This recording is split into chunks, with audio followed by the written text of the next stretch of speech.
Hello, everybody. This is Mr. Gonzalez, your science teacher.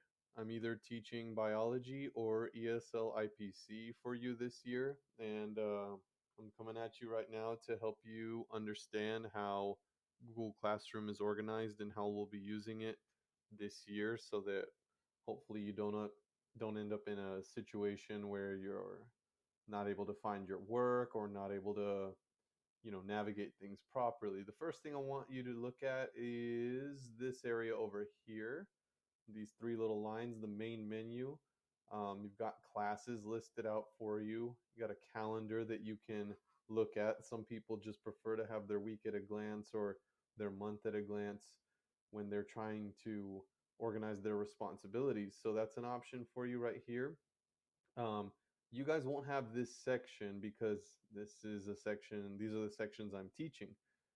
You guys have this stuff down here. And what I like to point out to my students is that there is a to-do list here.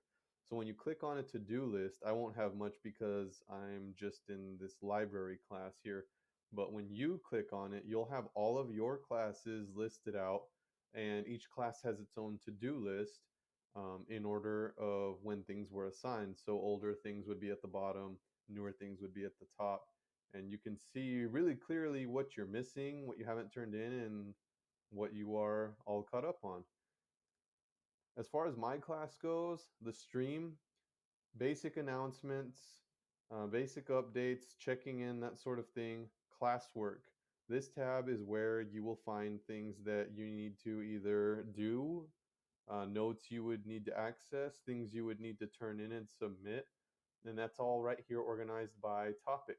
We don't have many topics right now because we are just coming back to school.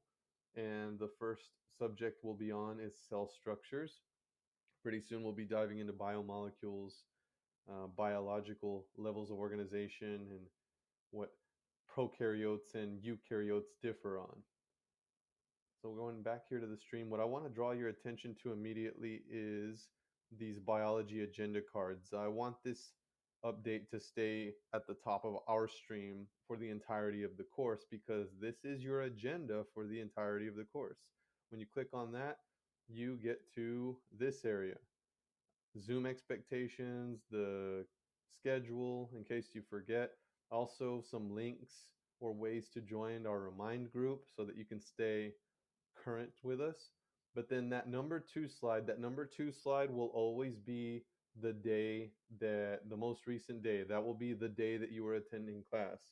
The older ones will get shuffled to the bottom, but you always want to look at the number two slide.